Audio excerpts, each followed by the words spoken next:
Hello, everyone, and welcome to the Financially Free Teacher webinar. It's Janelle Rock, and I'm the CEO of Generation Wealth, and I'm excited about what we are going to learn together on this webinar. So if you're just joining, I'd like for you to drop your name, role, and school city in the chat.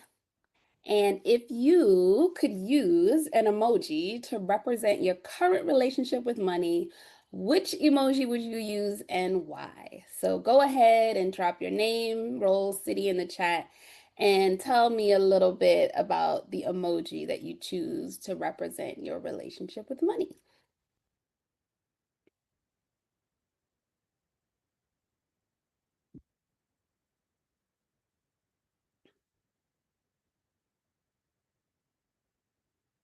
All right, Brianna, welcome.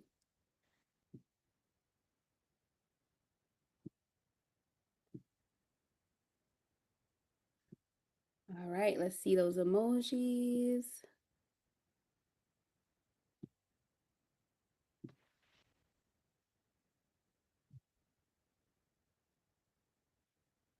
Oh, look at that emoji. It's kind of like, maybe a little sad, a little exhausted. Tell us a little bit about why you chose that emoji. You can drop a sentence or two in the chat.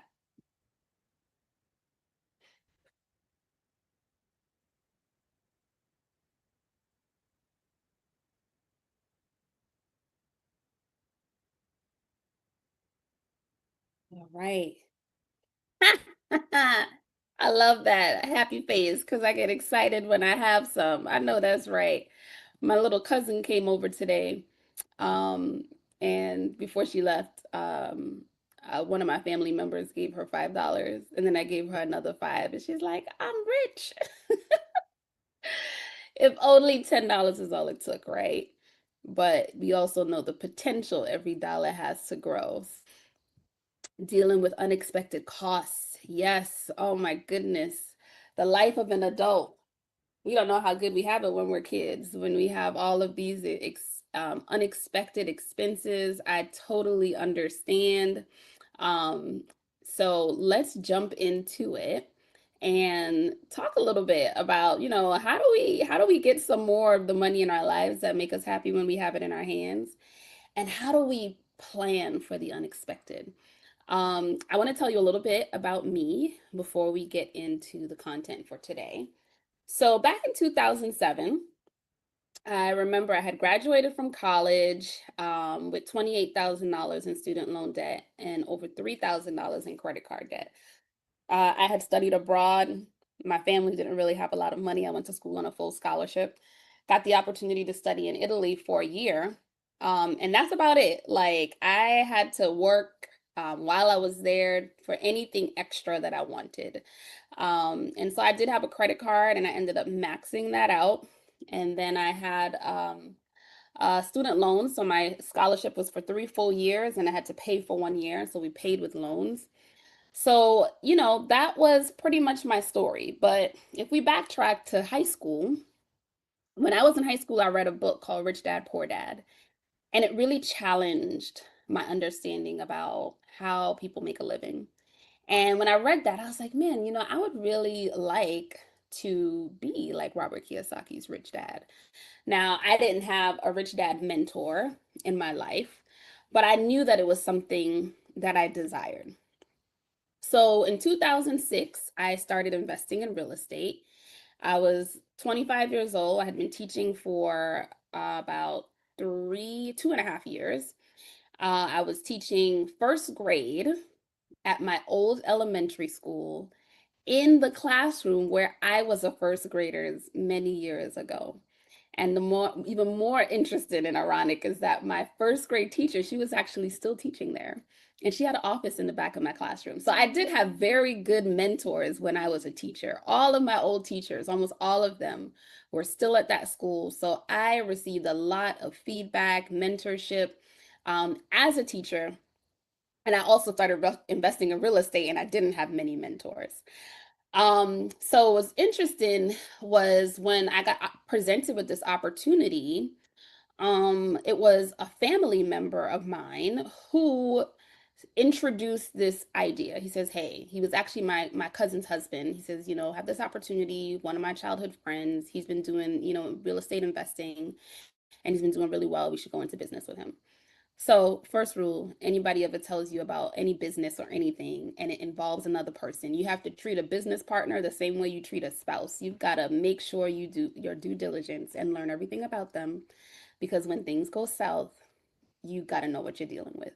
I did not do that. I trusted my family member, and we started buying these properties, right? So by 2006, I had already owned four investment properties, and they were all valued at over $300,000 each. Within 2 years, I lost all four of them and was in over $1 million in debt.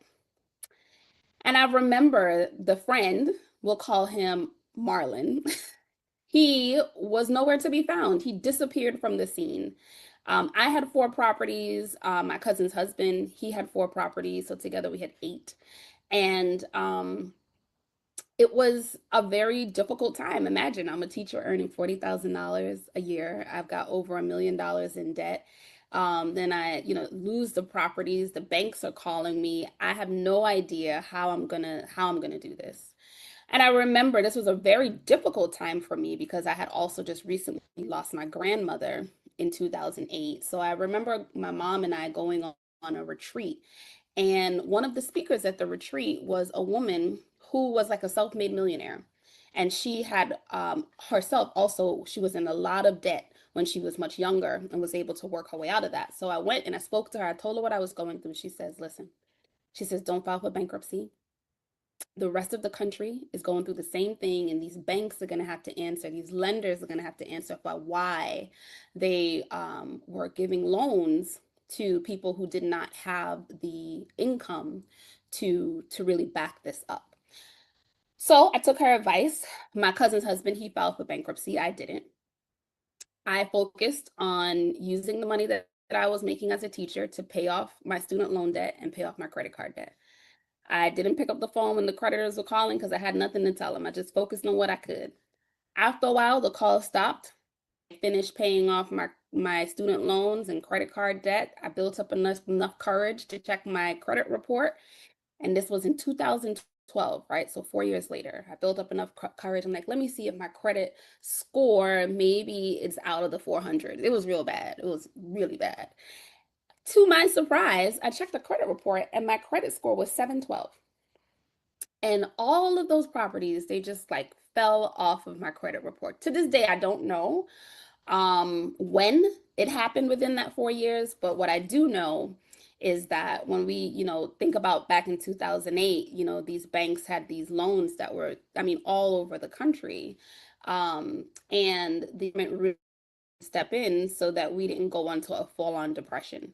So as these banks were forgiven for these loans that they gave to individuals who did not have the income to really pay that, they also had to not hold people accountable, or not accountable, responsible for those payments. And the good thing, I would say, the banks, they did repossess the property, right? So it's not like they didn't get the asset back and couldn't resell it, which now I look at the address of those four homes and they're now owned by someone else. And so the banks were still able to get that money, some of that money back on their investment.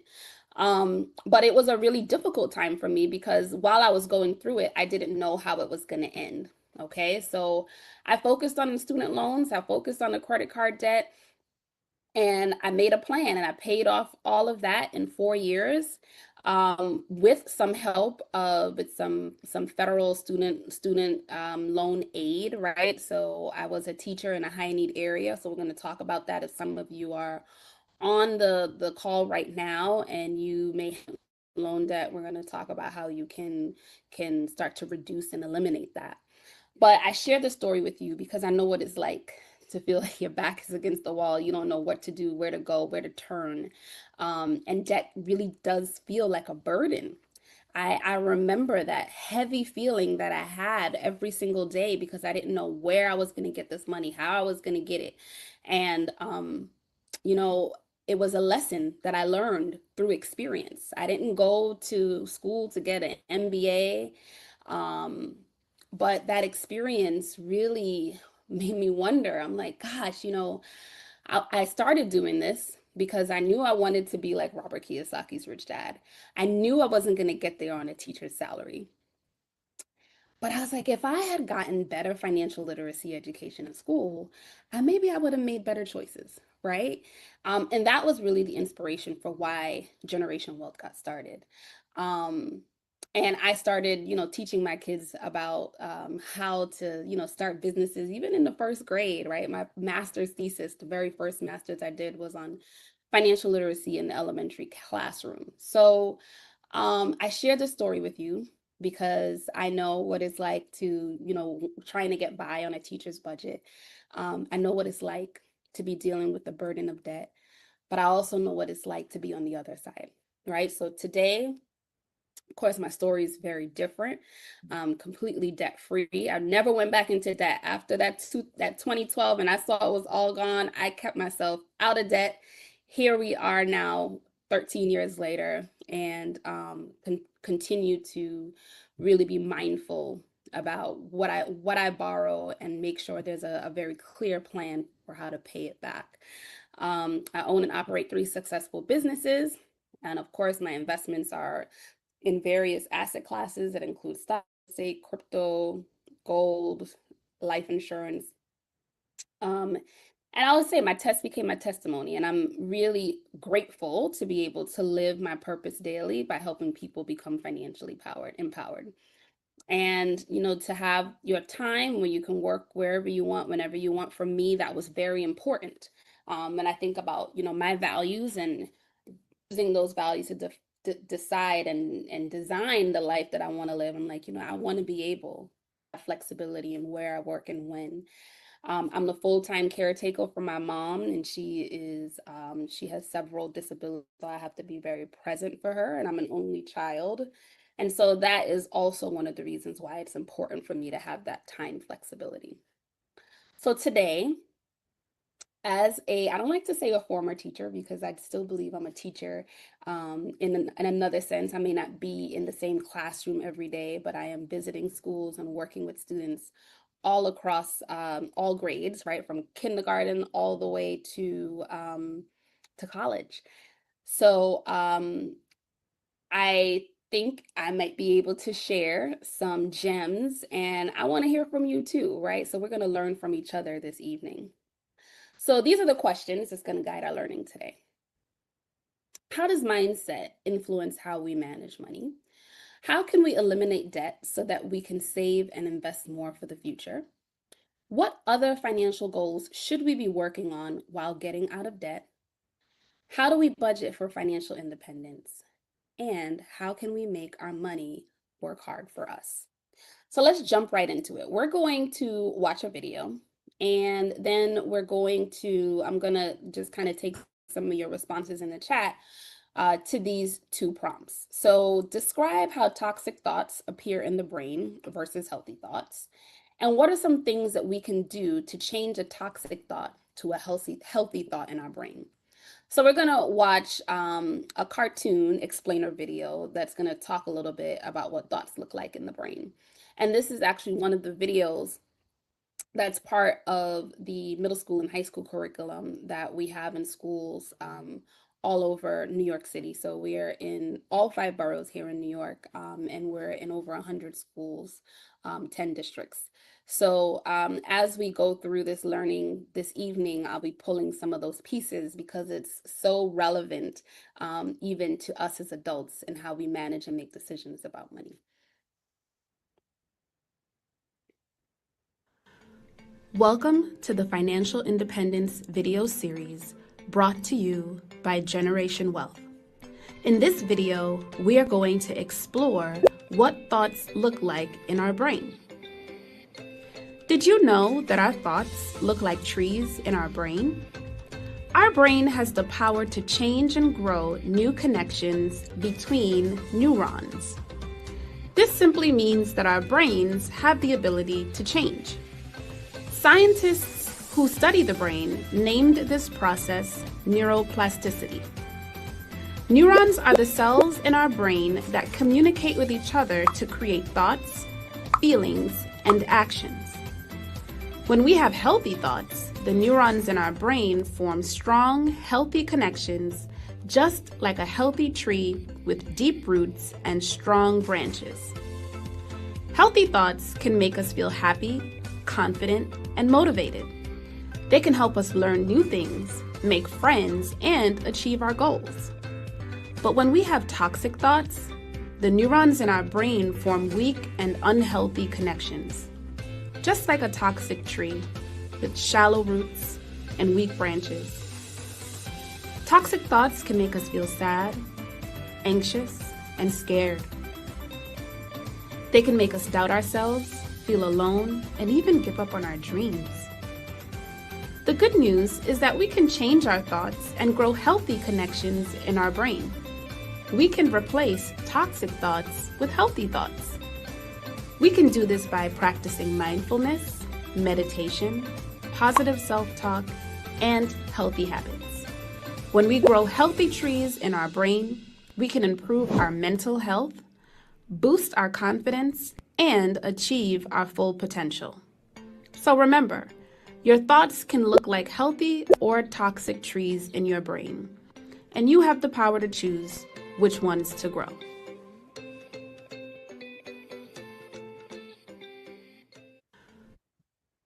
Okay, so based on what you learned in the video, how would you describe the way toxic thoughts versus healthy thoughts, how do they appear in the brain? What do they look like?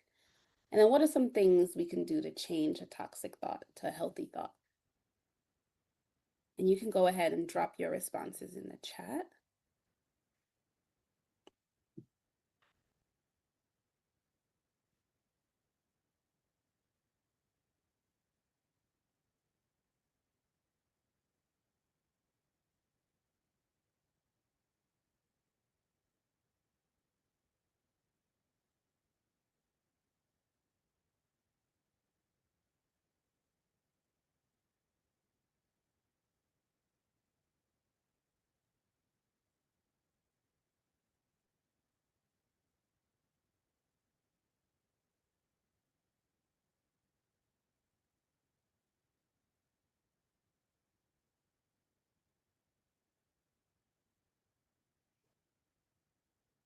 Right. So we got, okay. Yeah, so toxic thoughts are like an unhealthy tree, while healthy thoughts are a flourishing tree. Oh, yeah, this is a really good response.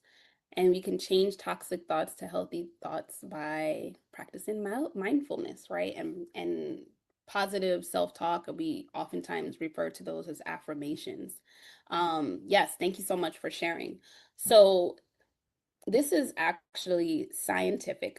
This is something that I first discovered through the research of neuroscientist Dr. Carol Leaf. And under a microscope, our thoughts actually, if we have negative thoughts, they look like dying trees. The neurons, they look like trees, like branches. And so when these thoughts are negative, they look like they don't have any healthy connections, right? And then like positive, healthy thoughts, they look like flourishing trees. And this is not just thoughts about money. This is any area of our life, but we're talking about money today. And it's really important that we understand, I think, how our thinking can affect our life. And it's interesting to connect this to the science of our brain and to see that it actually has a physiological effect on our bodies, and that it manifests in our brain, and then it starts to manifest in other parts of our bodies too. The way we speak, sometimes how we feel, right? If you're not thinking right, you might start to not feel so good. So we've got to make sure that we're focused on developing the kinds of thoughts that are going to get us to the place that we want to be financially. So when it comes to mindset, there's a book called The Millionaire Mindset. It's by T. Harv Eker, and he talks about the various ways that our behaviors can affect how we manage our money and the things that influence that. So the behaviors that we have, the things that we do, the choices that we make with our finances, they're connected to our emotions. And oftentimes those emotions can be connected to something that we've experienced way in our past. So, sure, there are many strategies that we can use, right, to manage our money. We can use all of these cool tools and budget apps and all of that.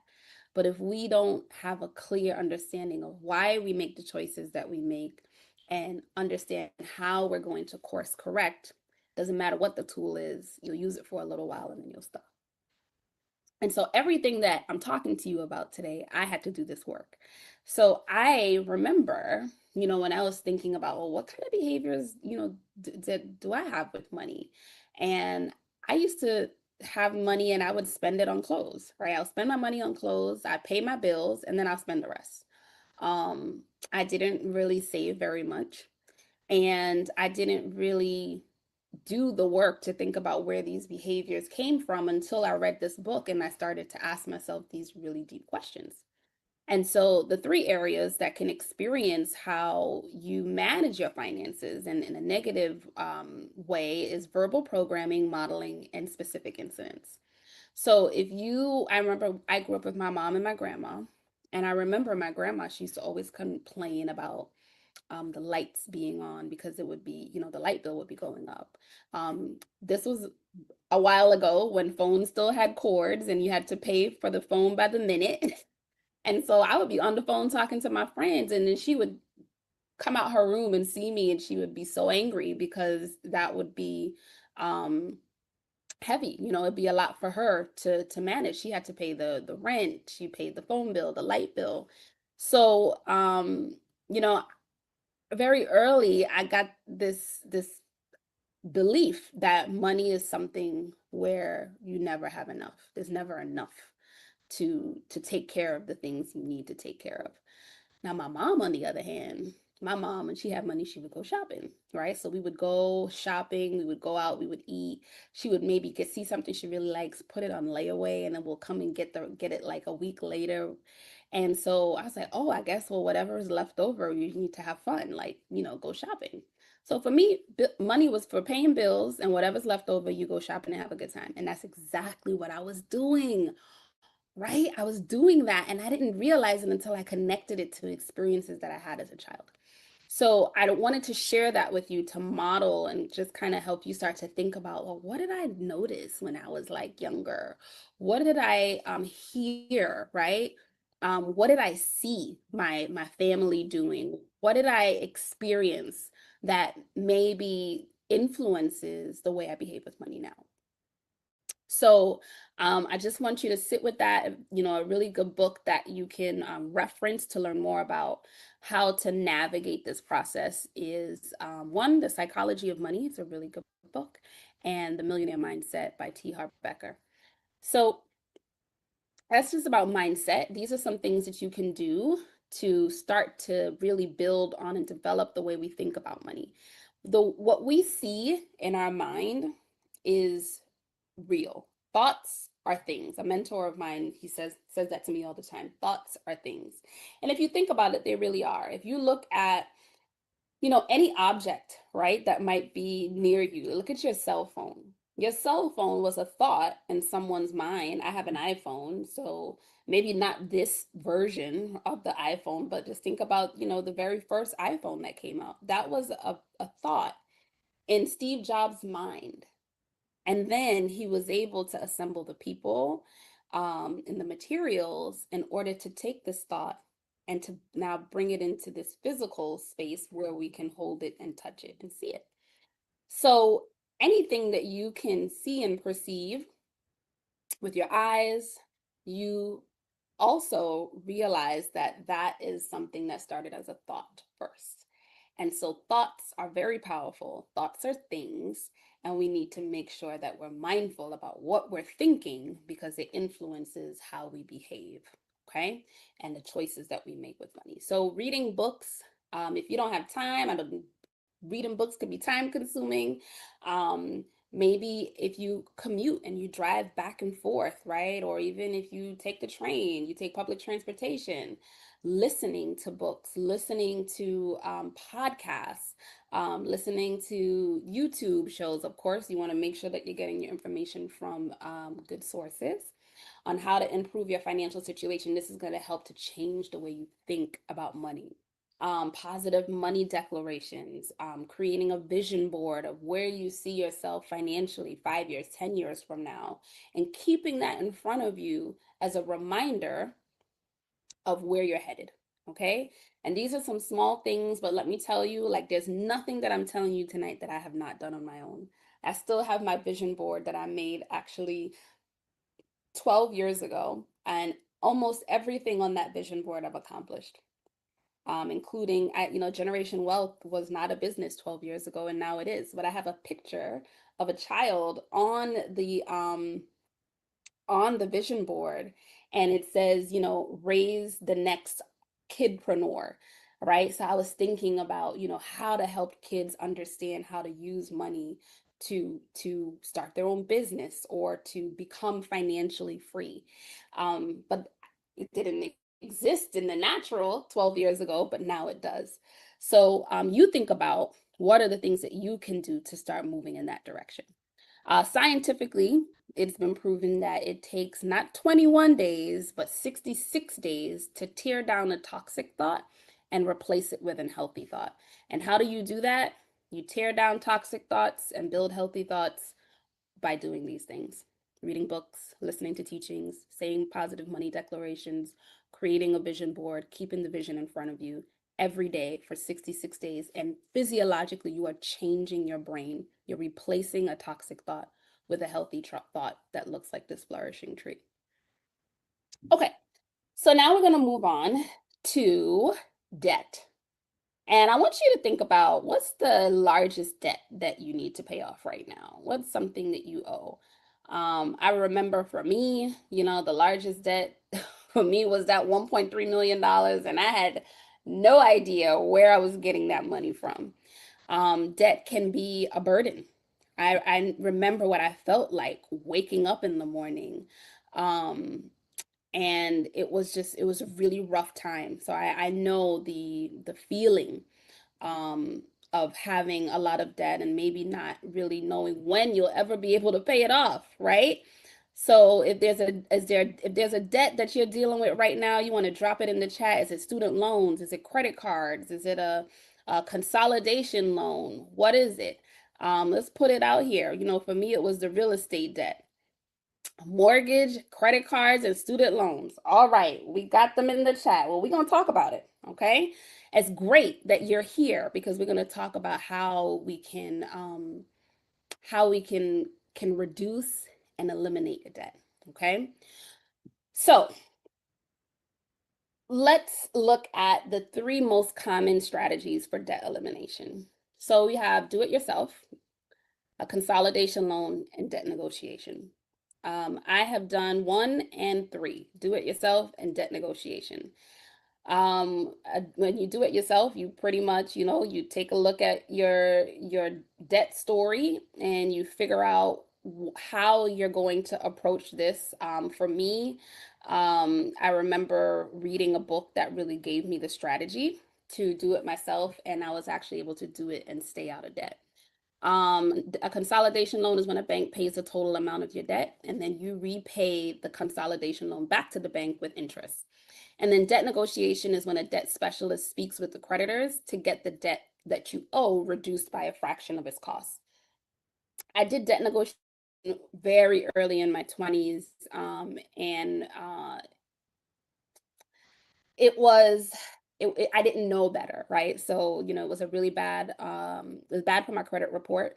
For 7 years, it showed up that I had went through debt negotiation. I wasn't necessarily in the position to buy a house or buy a car or make one of those big purchases where they're checking your credit, but my credit did take a hit for several years because of that. So let's see when it makes sense to do one over the other. So it doesn't matter whether you have negative cash flow, good credit, bad credit, or if you need to borrow money. Doing it yourself, you can do at any time, no matter what your situation is.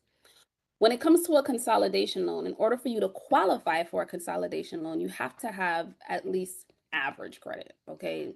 Maybe like 620 credit score to qualify for a consolidation loan.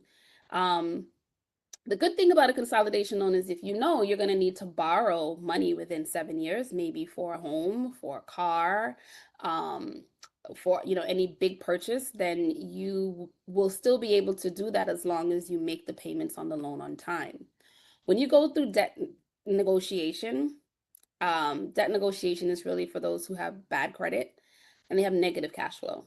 That's when it will make sense. Um, you forget about borrowing money. If you go through debt negotiation, you're not going to be able to borrow money within 7 years because you're going to have a derogatory mark on your credit report and it'll stay there for that long. So, my recommendation is to do it yourself. All right. There's lots of value in going through this experience yourself because you really get to see, like, well, how did I get here in the first place? And you learn from the experience. It can be hard, but you find yourself in a place where when you finally make that payment, that final payment, it's just such a wonderful feeling of relief. And you've learned some stuff through the journey. And that way you don't go back, or if you find yourself back in that place, you know exactly what to do. So, in doing it yourself, there are two strategies. There's the debt snowball strategy. This is the strategy that I use when I did it myself. And this is where you organize your bills from the smallest to the highest debt. You pay off the account with the smallest balance first while paying the minimum due on all the other debt. So once the smallest debt is paid off, you combine the amount you were paying from the smallest bill to the next debt in line, and then you follow the process until every bill is paid off. The next strategy is called the debt avalanche. And this is where you organize your bills from the highest to the lowest interest rate. You pay off the account with the highest interest rate first. So instead of the highest amount, we're looking at the interest rate with the debt avalanche. And while you pay off the one with the highest interest rate, you pay the minimum due on the other debt. And then once the debt with the highest interest rate is paid off, you combine that amount that you were paying from that bill to the next debt in line. And then you follow this process until every bill is paid off. They work very similarly. You have to decide what's going to work best for you. If you want to be able to kind of celebrate those small wins along the way, I would say the debt snowball, right? Because you're starting from the smallest bill to the highest. The debt avalanche, if you have a lot of high interest debt, then it may be more beneficial to pay off to do the debt avalanche because you're focusing on paying off the one with the highest interest rate first. Okay, so let's look at this case study. So we have here Taylor, and Taylor, she has a total of $42,341.42 in consumer debt. She's committed to getting out of debt so that she can start saving and investing towards financial independence. She has $2,000 saved for emergencies. Yay, Taylor. So she's a surprise is not going to catch her by surprise. She's at least prepared for an emergency. And she has picked up a second job so she can add an extra $500 towards her monthly minimum payments. She can use either the debt snowball or the debt avalanche method. So let's work together to help her organize her debt for each strategy. So here's a snapshot of Taylor's debt. Okay, she's got a JetBlue MasterCard, a Chase Sapphire Visa, an American Express card, and she's got that Sallie Mae student loan. How many of you guys have at least one of these cards in your wallet? I know we've got some student loans here. I know I got a JetBlue card because I travel a lot. But I pay my bill off every month. But we're going to help Taylor get there. We're going to help see how can Taylor use the debt snowball or the debt avalanche to eliminate her debt. So here's a snapshot of her debt. So what we want to do now is I want to ask you using the debt snowball strategy, right? So the debt snowball, we are looking for the debt with the smallest balance. We're going to focus, so Taylor's going to focus on paying that off first, and then she's going to pay the minimum on all the others. And then when she finishes paying the one with the smallest debt, she's going to go to the second smallest and then keep going until she gets to the highest. So how would you organize her payment plan based on this information? Which debt should she start with, which should be first, which should be second, which should be third, and which should be fourth using the debt snowball.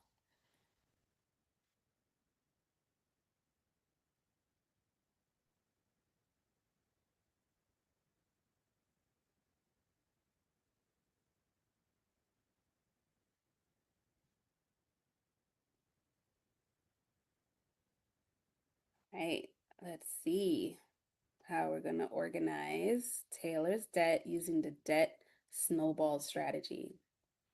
I know your wheels are turning. This is going to take a little time. So let's see, what do we have? All right, we've got some responses coming in here. Yes, so we've got the JetBlue MasterCard first, right? Because the balance on that card is $3,102.44. Then we've got another, okay, yes. So then we've got the MasterCard. We've got the American Express Blue, so the JetBlue MasterCard. Then we've got the American Express at $5,000, 5,000 and change. Then the Chase Sapphire Visa, and then the Sally Mae loan. So if she was using the debt snowball strategy, that's how she would organize her debt. Okay. Okay. So now let's see, how would the debt be organized if she were to use the debt avalanche strategy? Which one would be first? Because remember now with the avalanche, we're looking at interest rate. So the highest interest rate to the lowest. Okay. So the highest interest rate, yep, that Chase Sapphire Visa, 20.99%. Oh my goodness. Right? So that would be the first one that she would pay off. Then she would go to the MasterCard. Then she would do the American Express at 15%. And then finally the Sally Mae loan at 5.99%. Okay. So this is how she would organize how she's going to pay her debt. So this is a really important, even just going through this process, right, of looking at all the debt that you have and sitting and saying, okay, if I'm going to do either one of these strategies, let me sit down and organize how I'm going to a payoff strategy. And like I said, you choose which one you think is going to work best for you. But the most important thing is whenever you choose whatever strategy you choose, you want to be able to stick with it. Okay. All right.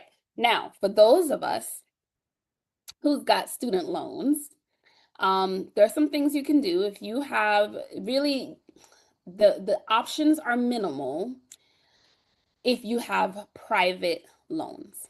Okay, private loans, those are loans that are given through private lenders, banks, and such, private banks. And so there isn't much wiggle room for forgiveness. You may be able to, consolidate those loans into a loan that has a lower interest rate. But if you have federal loans, there are some forgiveness programs out there. So the Public Service Loan Forgiveness Program, I actually used that when I was a teacher. So I worked in a public school in a high needs area, and I was able to use this to significantly reduce my student loan debt. So this is something, if you think, okay, maybe after school, or if you're working right now and you are working in a high needs area, you may not have even known that this program exists, that you can actually apply for this, and that you'll be able to get your loan forgiven over time. So the repayment plan for your loan under the PSLF program, it is designed based on what your income is, right? So it's an income driven repayment plan. And then you make 120 payments, and then whatever is left after that, it's forgiven. So the program that I was in, I didn't actually have the balance forgiven. I had a certain amount forgiven every year. And then after, I think it was like 5 or 6 years, all of it could have been forgiven, but then I switched to a different area of education that did not qualify as a high need area. So about half of my student and I paid the other half. Then there's the teacher loan forgiveness for teachers in low income schools for 5 consecutive years. You are able to have up to $17,500 forgiven on any subsidized or unsubsidized loans. Okay. And then the Perkins loans cancellation, that's up to 100% cancellation for full-time teachers in eligible schools. So whoever said it doesn't pay to be a teacher, that's a lie because there's lots of programs available for specifically for teachers to help reduce and eventually eliminate your student loan debt. Okay. All right. So, what other financial goals should we be working on while getting out of debt? Well, you want to build up at least $3,000 of emergency funds, generate more money to pay down your debt faster. So, remember in that case study with Taylor, she took on a second job and used the extra money to pay down her debt because she wanted to accelerate how fast she can get rid of the debt. And then, of course, like we talked about, developing your wealth mindset. Now, you've got to be prepared for an emergency. In that example with Taylor, she had, I think it was like $2,000 put aside for an emergency. When you're getting out of debt, you can't really focus on building an emergency fund of 6 to 9 months. Okay, that's the recommended, having 6 to 9 months of emergency funds. But that's not the goal when you're getting out of debt. When you're getting out of debt, you want to have enough money to cover an emergency, a small emergency. Maybe, okay, you lost your job, that's where that 6 to 9 months. But in this case, you want to have, let's say you have an issue with your car, the transmission breaks down, you need a new refrigerator, or the boiler breaks in your house. You want to be able to pay as much of that emergency with the cash that you have on hand. Okay, so $3,000 in these times of inflation, it used to be 1,000, not anymore. We need at least I would say $2,000 to $3,000 put aside to help pay for any emergency that may comes up, because it's going to happen, right? It's this is life. It's not a matter of if an emergency is going to come up, is when. And when it does happen, we want to be prepared.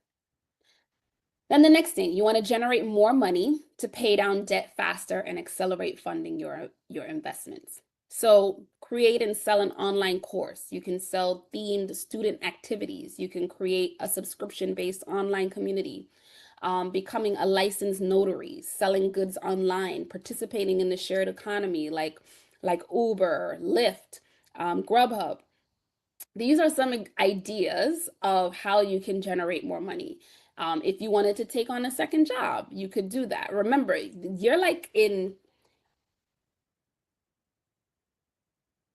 have to be laser focused when you're focusing on getting out of debt. Because what happens is that debt takes away from what you could be putting aside to grow. And so we want to get out of this space where most of your money is going to pay this debt off, so that way you can free up now some of this money that you were paying towards your credit cards or your student loans, and now you're able to use that money to towards investments. Now, if you have a mortgage, right, your mortgage, owning a house in America, there are lots of tax benefits to that, right? But you also, it's probably your biggest expense, your mortgage. And I'm not sure, where many of you are, maybe if you're 10 years in or 15 years in, your mortgage is probably like the last big debt that you pay off. So I would say focus on your high interest debt, your credit cards, your student loans. Even, if you have federal loans, the interest may not be as high. If you have private student loans, those have higher interest rates. Eliminate those, and then you can invest and have a mortgage. But I wouldn't say to be actively investing while you have credit card debt and while you have student loan debt. All right, so I just wanted to highlight some of these ways that you can make money online. You may be familiar with Teachers Pay Teachers, where you can sell themed student activities and you can actually put it in the space where teachers are going and they're looking for resources and willing to pay a fee for resources that they may not have time to create.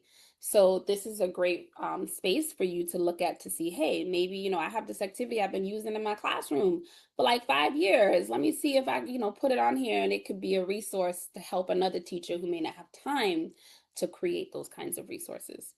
You can create and sell online courses and services. So Udemy and Fiverr are great platforms. You want to take whatever skills and resources that you have, and you want to put it on a platform where there's already customers. Okay. So you don't need to go and build your own website and offer your course on your own website when you can do it on Udemy. You don't have to, give out cards and post up stuff on, lamp posts that you're able to create graphics. You don't have to do that. You can post that. You can post your skills on Fiverr. I actually just hired somebody on Fiverr to create some videos for a new curriculum that I'm creating. He happens to be in Pakistan.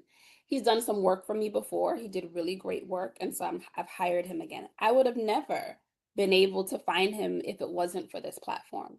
So these are two resources I highly recommend if you have a skill that you can monetize, or if you have a course that you can offer. Check out these two platforms. You can create a subscription-based community. Now, I actually met a teacher about 3 weeks ago at a conference, a financial literacy conference. And I took a screenshot of his website because he just gathers resources from educators all over the country, and he has them on his website, and teachers that are interested, they pay a subscription to access the resources. I mean, he has like guest speakers and classes and all kinds of things. And he's a classroom teacher, but he's created another stream of income with his subscription-based online community. If you're looking for a platform to host your community, your online community, Mighty Networks is a really good network to use. You can anyone who is part of your community, they can access it on their desktop as well as their mobile phone. So this takes time to build. This is not going to generate money quickly to pay your credit card bills or your pay off any of your debt. It's going to take time to build. But once you are able to get that client base, it can be quite lucrative. Okay, so finally, the last thing as we're thinking about things you should be doing while getting out of debt is, of course, becoming back to the mindset, right? So we're reading, we're listening to books, you're applying these principles to your life. You develop a vision, right, of what you want your life to look like 1 year, 5 year, 10 years from now. Write it down, create a vision board. I saw my vision board, right? 14 years, 12 years ago. And there's still a few things that I'm working on. And then you follow through on SMART goals, right? SMART goals that'll help you attain your vision. Okay. I teach SMART goals to our middle school and high school students. And then we teach our high school students how to facilitate the learning with elementary school students. So they go into the elementary schools and they teach the little ones on how to create SMART goals and how to write them. So it's a really great skill, and you can apply it to your own life as well. Okay, so here's some suggested books that I think you should definitely read if you're not sure where to start. I've read all of these books and tried my best to apply the things that I've learned from each of them. Some of them I've read as paper copy, others I've listened to, but they're all great books. You definitely take a screenshot of this page. Tony Robbins, his book, Money Master the Game, excellent book. It's very long. It was actually really good to listen to, but then I ended up buying the book and making the notes of, where I wanted to apply what I've learned. So all great books here. Okay, so now let's think about if you look at your financial pipeline, where would you say the leaks are? Right? Where you have like, the money's coming in and you get the same amount of money probably every 2 weeks from your check, but where is it going? Like, is it Uber Eats? Is it subscriptions? Do you have kids and they just always seem to need something, or something comes up and it's like, I didn't plan for that, right? These unexpected expenses. So let's see. how we can start to budget for financial independence and budget in a way where we're prepared for the unexpected. So there are, I would say, two different ways.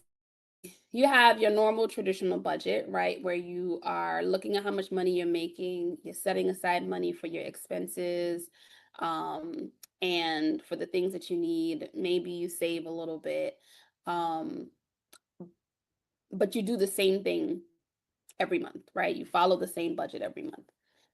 Now, a financial independence budget is very specific in that it focuses on managing your monthly expenses with the goal of eventually generating enough passive income to cover and eventually exceed your monthly expenses.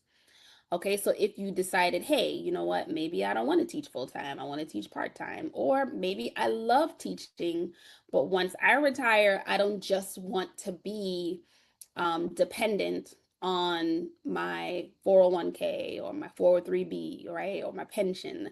I want to also have some income that's coming in every single month. And so that's what a financial independence budget does. It's very intentional about the money that you're saving and then how you're putting it to work for you um, while you're sleeping. So there's some factors that you need to take into consideration if you want to become financially independent. You want to eliminate debt, which we talked about. We spent quite a bit of time talking about the process of doing that. You've got to pay yourself first. If it's nothing else you remember from today's session, pay yourself first. Even if it's just $5, it's developing the habit and prioritizing yourself. You worked hard for your money. You have to pay yourself before you pay anybody else.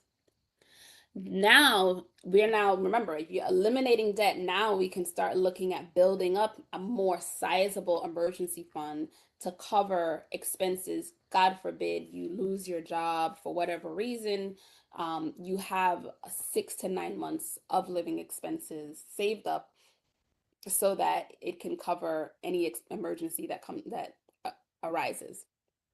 Of course, you want to protect yourself, right? So you want to have the right insurances in place, keeping your expenses low while generating more income, and then finally using your extra money to invest in passive income producing investments. So, step one, eliminate debt.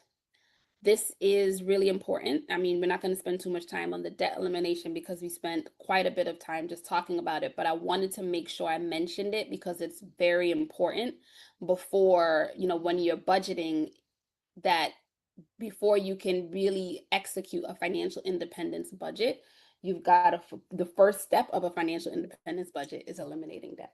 Okay.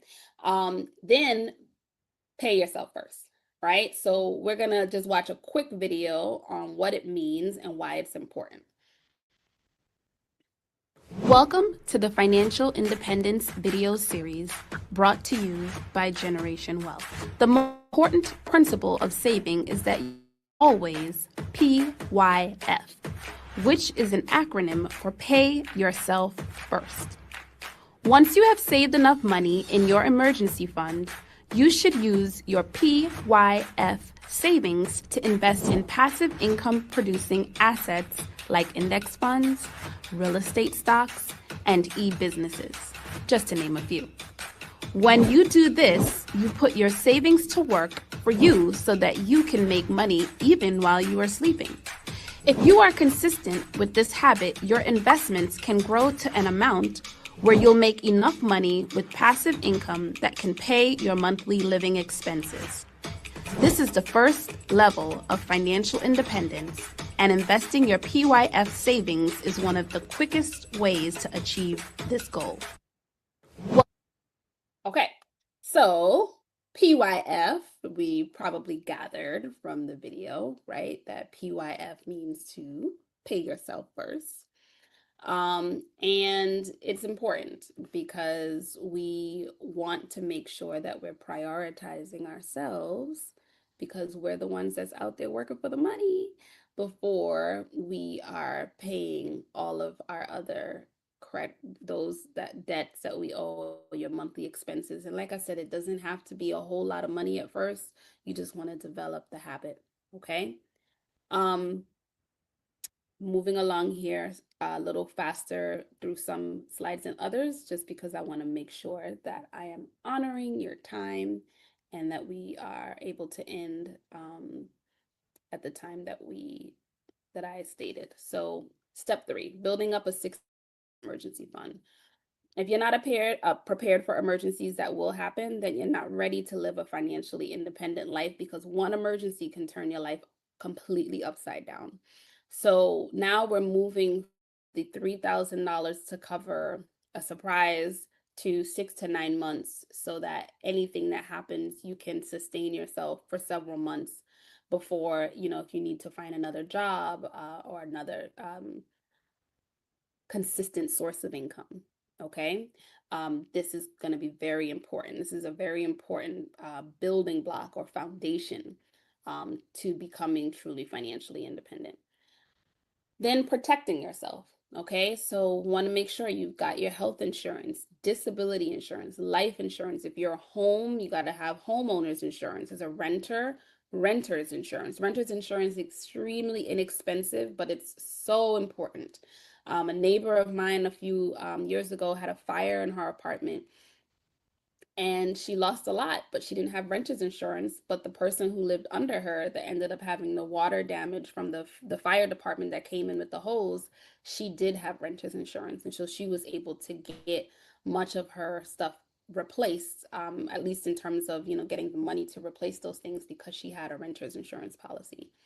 A will and healthcare proxy. You're working so hard. You want to make sure that, God forbid, something happens to you, you have someone in place who will be able to speak for you if you can't speak for yourself. And, God forbid, you pass on, that you're very clear about what's going to happen with the assets that you currently have. Okay. So as we're building wealth, we also want to be mindful about how we protect our wealth as well. And in step 5, so keeping your expenses low while generating more income. So these are some guiding questions that I want you to consider as you are thinking about, what does this mean for me? So how much money are you paying in subscription services? Do you need or use them all?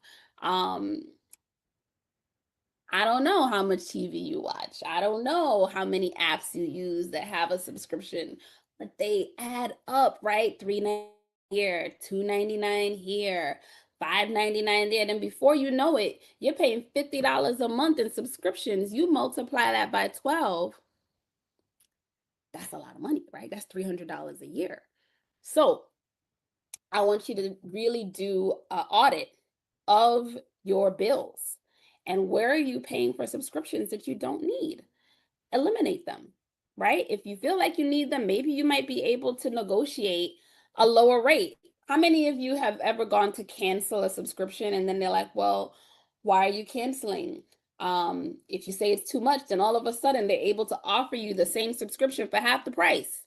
Have you ever seen that? I know I've seen that happened with, I remember I had an Audible subscription, and I'm like, you know what? I'm not even using these credits. I'm not listening to the books fast enough, because I actually do read paper books too. So I went to end it, and they're like, okay, well, we can, pause your subscription for 3 months and you won't have to pay anything. And then I did that. And then the 3 months, I put it in my calendar and I went to cancel, and they said, okay, well, we can offer you a subscription for half the price. I'm like, okay, for half the price, I'll still get the credits. And then a few months later, I decided it doesn't matter what they're going to offer me. I'm going to end the subscription, because I just don't have the time to listen as fast as I'm getting the credits. So now, you know what I do? No more audible.com for me. There's a free app that I download on my phone called Libby, and I'm able to use my library card, connect it to the app, and then I can borrow Audible audiobooks from my library for free. So there are ways to save and eliminate some of those bills. Utility bills, those are bills that you can always negotiate to a lower amount. How often are you ordering food, takeout food? That adds up, right? So don't think about it, oh, it's just $30. If you're doing it 2-3 times a month, right? That's 30 times 3, right? 30 times 4. And then you take that amount and you multiply it by 12, and then you see the hundreds and sometimes thousands of dollars that's leaking out of your financial pipeline, and it could be used towards investing. So, building wealth is not just about how much money you make, it's about how much you keep and how long you keep it for. So, when we're looking at our budget and you're doing an audit, there are three areas you want to look at: your fixed expenses, variable, and controlled. So your fixed expenses, these are obligations that are essential. This is your mortgage, your rent, their transportation, right? What you pay for gas, tolls, whatever, however it costs you to get to and from work and the places you need to go. These are non-negotiable costs. You pay the same amount every single month. Then you have variable expenses. These are obligations that could be a necessity or a non-essential, and they are due the same time every month, but they fluctuate based on cost and usage. So they could be negotiated to lower payments. All right.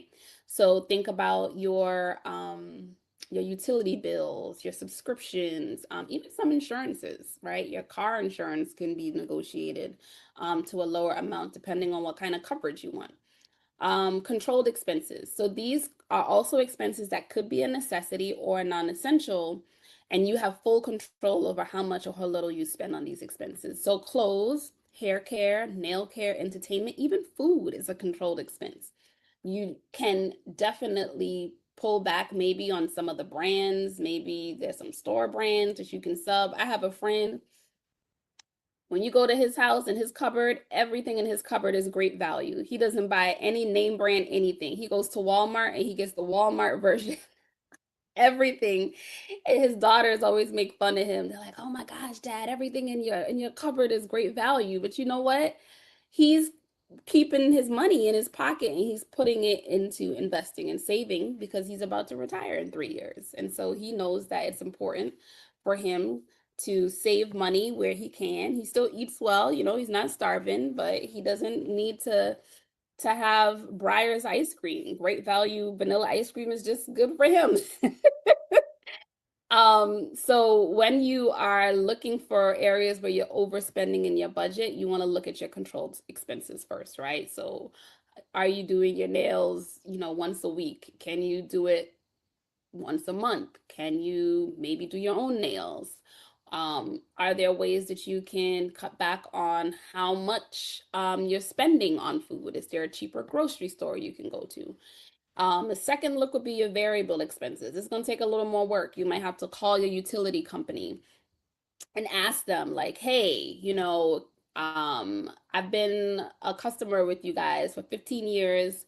I really want to look at a way to reduce, this bill that I have. I'm paying for internet and I'm paying for television. So is there a bundle? And oftentimes they'll be able to offer you, I've done this several times, offer you a lower cost for more services. The only thing is that you've got to be like a ninja with your calendar. They say, okay, we're going to give you this promotion for a year. You know what I do? I go to my calendar, I put it in my calendar as an alert so that when that time comes, I call them again and negotiate another deal.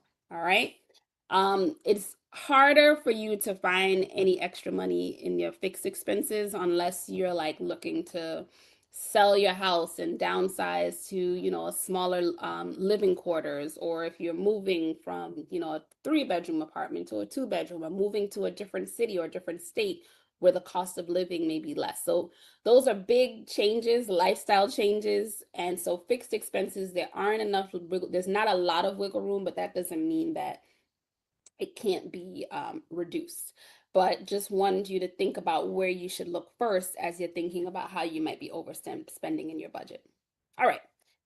And then finally, the fun part, when you have that extra money, we're not going to use that extra money the way I used to in my 20s and, go to the store and buy nice clothes and nice shoes. We're going to take that money, we're going to invest it in income producing assets. So I'm really advocating for you to, beyond your 403B, beyond your retirement package, beyond your Roth IRA or traditional IRA, investing your money in these passive income producing investments that's going to pay you money every single month, whether you go to work or not.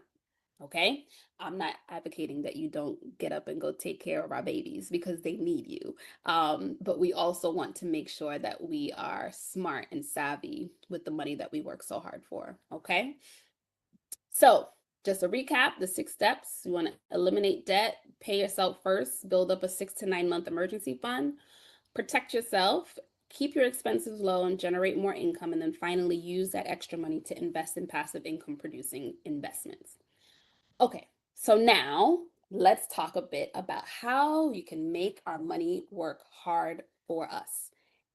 And this is, to me, the most fun part because once you start to see your money grow, you get excited and your attitude, I mean, it just snowballs, right? And you start to I feel like I attract opportunities to make money that I never even thought of before, but it's because over time I've become so much more aware, so much more intentional, even in my conversations with friends that they introduce me to other people who are, doing some really wonderful things in the world of investment. And I've seen not just, of course, my net worth grow, but also my mindset and my circle of friends. And so let's talk a bit about how we can make our money work hard for us, right? I love this picture of the money growing on trees. So I have a question for you. Which would you choose? Okay. One penny that doubles in value every day for 30 days, or,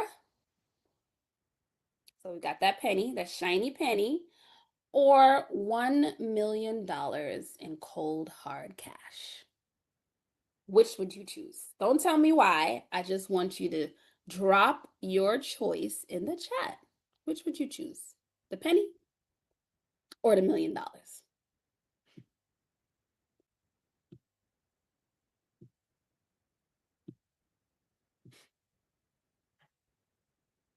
Ooh, all right. We got some pennies here. All right. So let's see this video. Now I wasn't sure if I wanted to show this video, but I just love the lesson here. And I know for me, as a learner, stories stick. And I really wanted to leave you with this story today. So this is one of the last activities we're going to do together before we wrap up. And then we're going to come back and we're going to talk about this choice. Okay. So the name of the story is The Choice, and it's an excerpt from a book called The Slight Edge by Jeff Olson. Okay. All right. Let's listen. And it's a little lengthy. It's about a almost 10 minutes. Okay. But it's worth it. The Choice. A wealthy man, nearing the end of his days, summoned his twin sons to his bedside. Before he died, he told them he wanted to pass on to them the opportunity to experience the richness of life he had enjoyed for his many years on earth. "If I could do so, I would give you both the world," he told his boys. "But this is not possible, for even I do not own the entire world and everything in it. But there are 3 treasures I've had good fortune to experience in my life, and it is my fondest wish, my dying wish, that you would both have these 3 treasures. The first gift is easy to give and never runs out. I have been giving it to you both since you were born, and will die in peace knowing that you both already have it in abundance. The second gift is easy to give, but not always easy to have. For some, it never runs out, while for others, it constantly runs out. This gift I give you now, but whether or not you keep it will be up to you. The third gift is impossible to give, but can only be gained. I have been showing it to you both your entire lives, but cannot say whether or not you have gained it. This gift I cannot give you, but I can give you an opportunity to see it one last time before I die." The boys both wept to hear their father speak of his approaching death, but he smiled and bade them hush with a wave of his hand. "I see your grief, but in that grief you may be happy, for it is evidence of the first gift, which you have in abundance. Do you know what the first gift is?" The 2 boys dried their tears and furrowed their brows in deep thought. Easy to give, but it never runs out. Suddenly, the first boy clapped his hands and said, "Love! The first gift is love. The father smiled. The boy was right. And the second gift? He asked them. They again became quiet with thought. Easy to give, but not always easy to have. The second boy looked up with a start. Money! Is the second gift money? It was indeed. For some, it never runs out, while for others, it constantly runs out. And the third? Impossible to give, can only be gained. This time, both boys remained buried in thought. Neither could come up with an answer. The father smiled again, a little sadly this time. He lifted a beautiful lacquer box from the bedside table onto his lap, opened it, and looked inside. I offer you both a choice. He beckoned the boys to move closer. 1 month from today, you both will turn 21. I will no longer be with you, for my life has run its course. On that day, 31 days from now, I will be well on my way to the next world, and the two of you will set off to make your way in this one. Yet I do not wish to set foot on this journey empty-handed. My last gift to you on the day of your departure will be a purse to finance your adventures. What goes into each purse is your choice. He reached both hands inside the box and then held them out to the boys.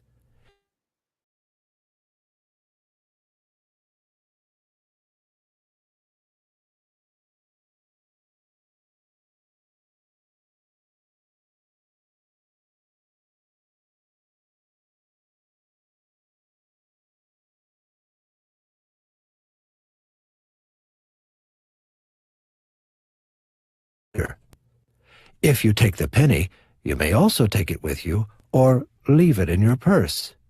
However, if you choose the penny, my Treasury Director has instructions to double the contents of your purse every day. He took out another lacquer box, identical to the first, opened it, and took out another stack of $1,000 bills and another penny. Here is 1 million. Here is 1 penny. Each of you have the same choice to make. Whatever you do not take, I will return to my treasury to add to my estate. Now, go, rest, and think. Tomorrow morning, come back and tell me your choice. All night, the first boy lay in bed thinking, what should I do? Which should I take? What is the lesson? The second boy lay awake too, but he asked himself different questions. He had made his decision before his father had finished the sentence.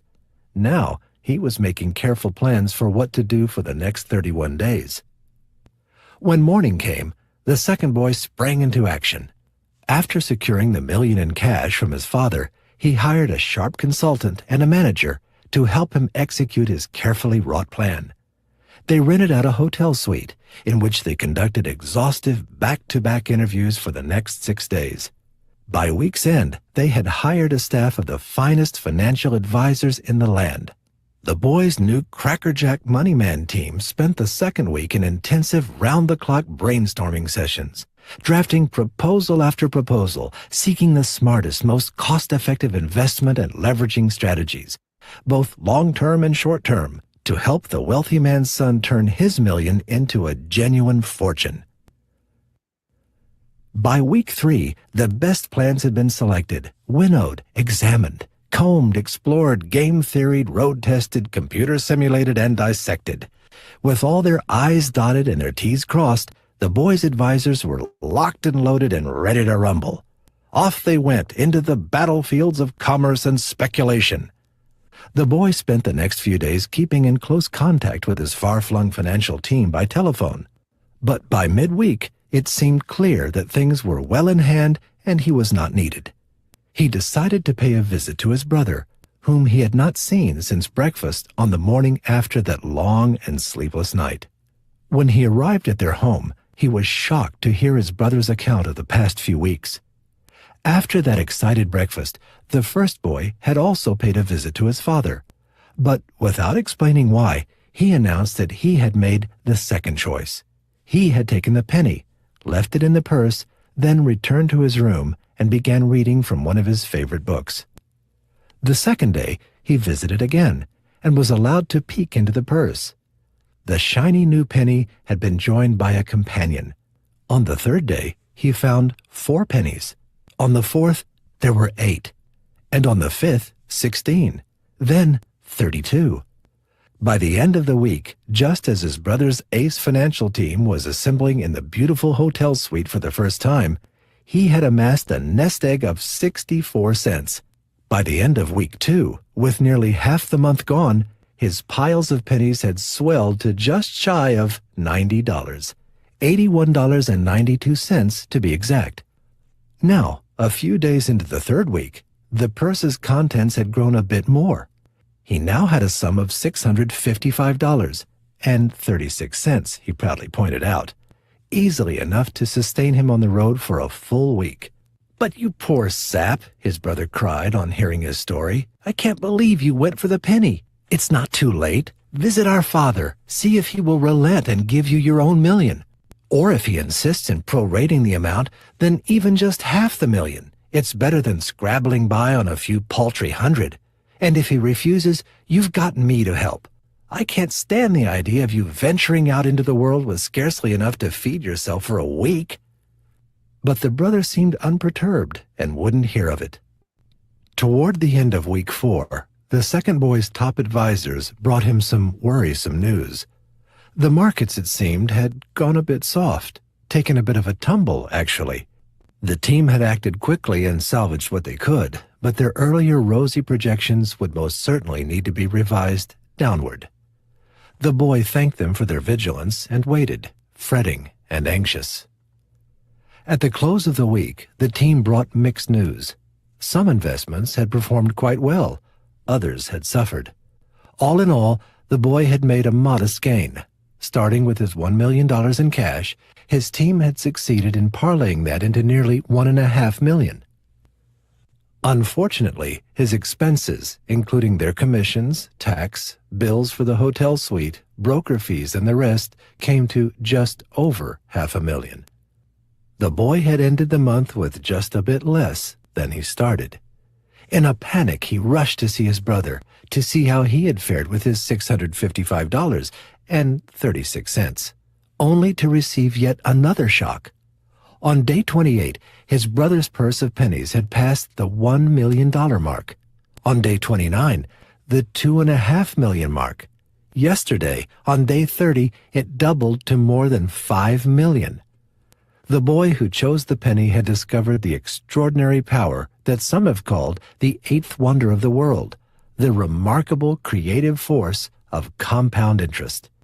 And today, the boy who chose the penny was worth more than $10 million. This son gained the third gift. The first gift, easy to give and which never runs out, is love.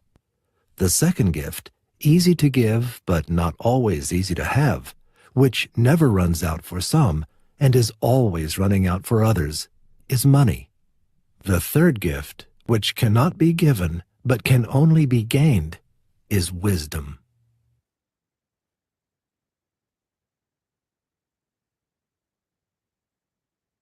All right. I don't know about you, but I love, love, love that story.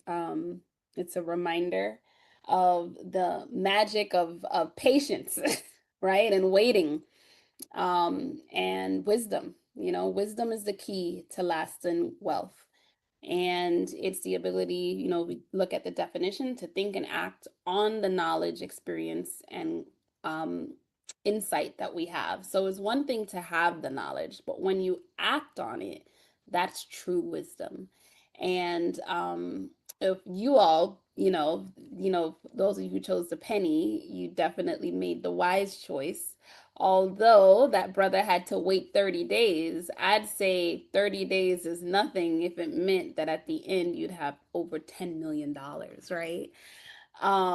So when we think about wealth, it's not just money, but it's resources, it's material possessions. I think even the quality of relationships that you have with your family and friends add to a wealthy life.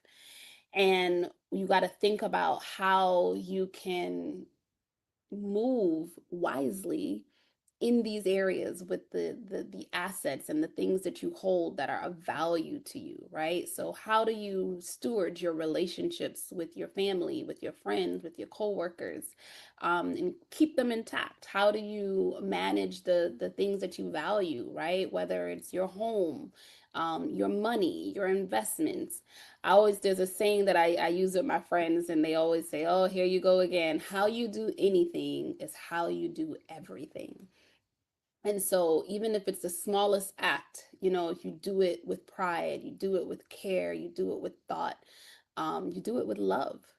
Uh, it's a habit that you're building and how you do things, and then it permeates into everything that you do.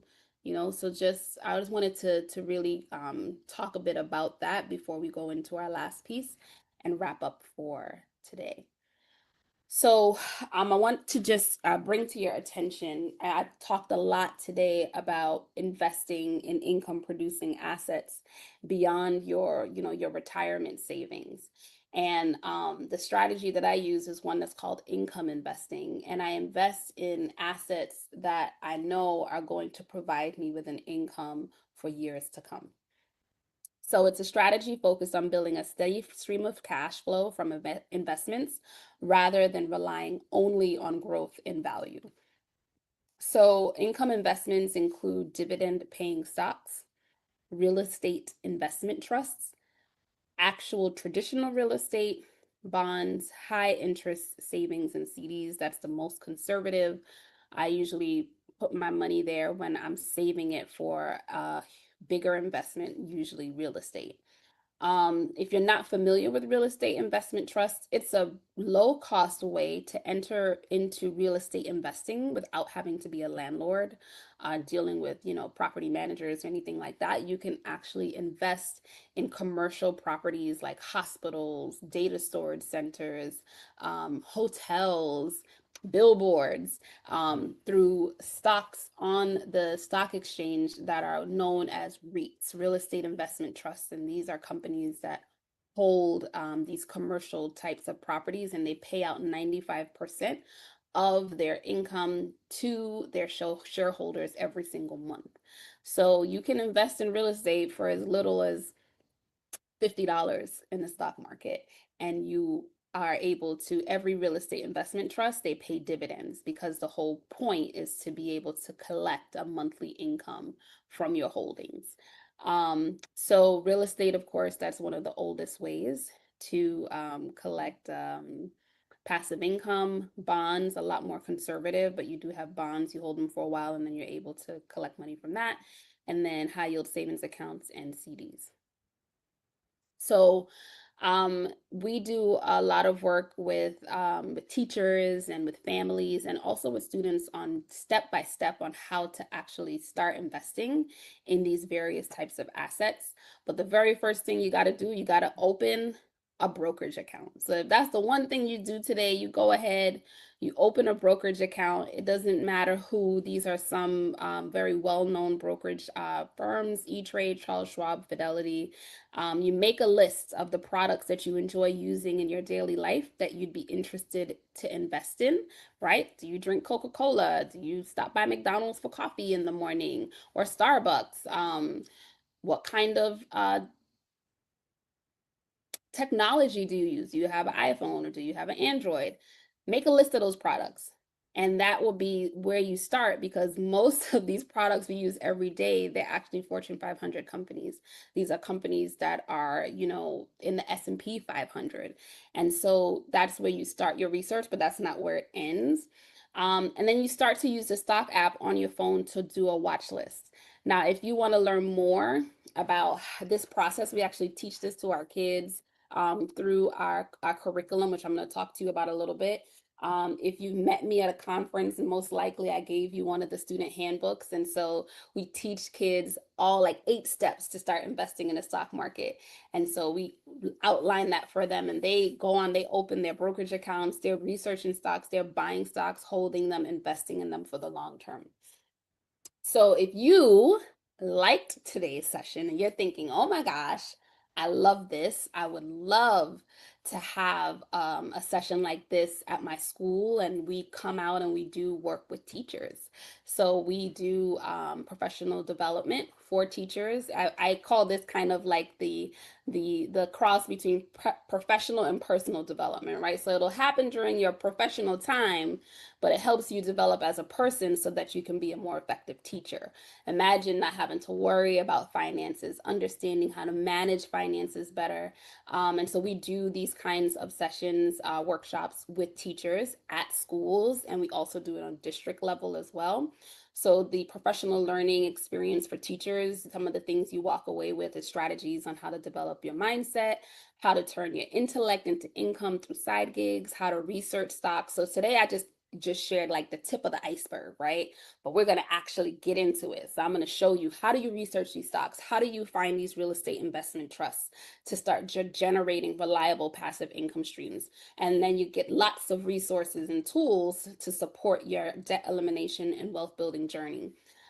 If I met you at a conference and you got one of our student handbooks, we actually have one for adults. And so that's the picture of the one there on the right. And so usually when schools sign up to have this workshop for their teachers, it includes the book for each teacher.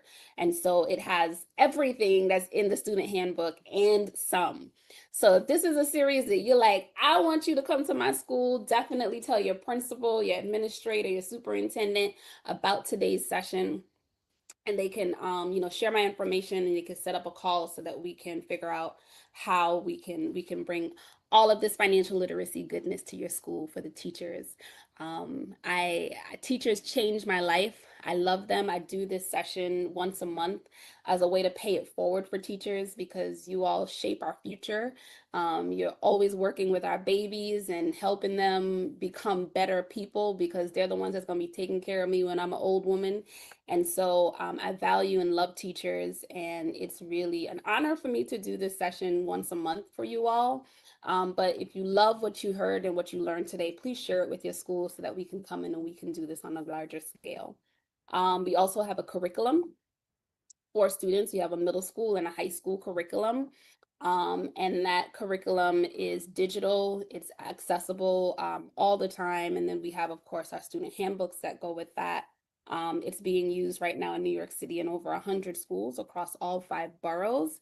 And so it's definitely a great resource. I mean, the kids, the testimonials, we have, so many wonderful young people that have gone through our program, and they've made some amazing strides in their financial future because of what they've experienced with generational wealth. So I'm going to show this last video, and then that'll be it for this evening.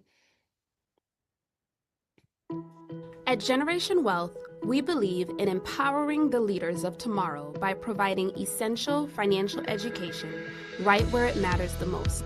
In schools, our school-based services include on-site and virtual learning for teachers, parents, and students. Our comprehensive programs are designed to equip learners with the knowledge and skills they need to navigate the world of finances confidently. Generation Wealth offers standards-aligned digital curricula that can be accessed from any desktop or mobile device. Our financial independence curricula are tailored to suit different age groups, ensuring that students receive age-appropriate lessons on manifesting, making, managing, and multiplying their money. And that's not all. Complementing our school-based services is the Generation Wealth Financial Independence Handbook. This invaluable resource is the perfect guide for students. It provides an interactive learning experience with videos and authentic opportunities for students to apply their learning. This handbook can be paired with the digital curriculum in schools, or students can use it on their own at home. From setting financial goals to understanding credit scores, this handbook is a roadmap to financial success. It's not just a book, it's a tool that empowers students to take control of their financial futures. Generation Wealth, building a foundation for a lifetime of financial success. Visit our website at generationwealth.org to learn more about how to bring our school-based services to your school or district.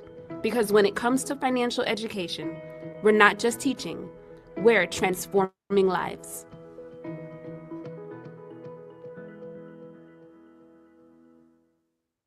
All right, So you can go to this link here to book a call. I'm actually going to put it in the chat so that you have it. If you'd like to book a call, 30-minute one-on-one with me to talk about how we can bring these resources to your students and to the teachers at your school.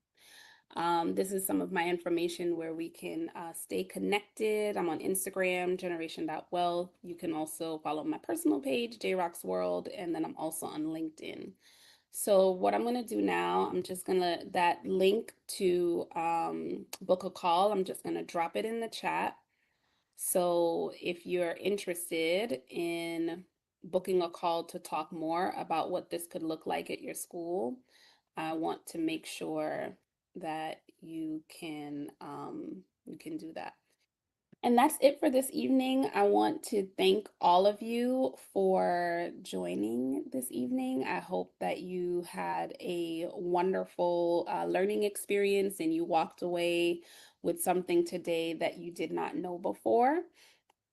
And let's see where our paths, cross again. And hopefully, I'll be able to meet you in person at your school. Have a wonderful evening, and thank you so much for joining our webinar. Thank you.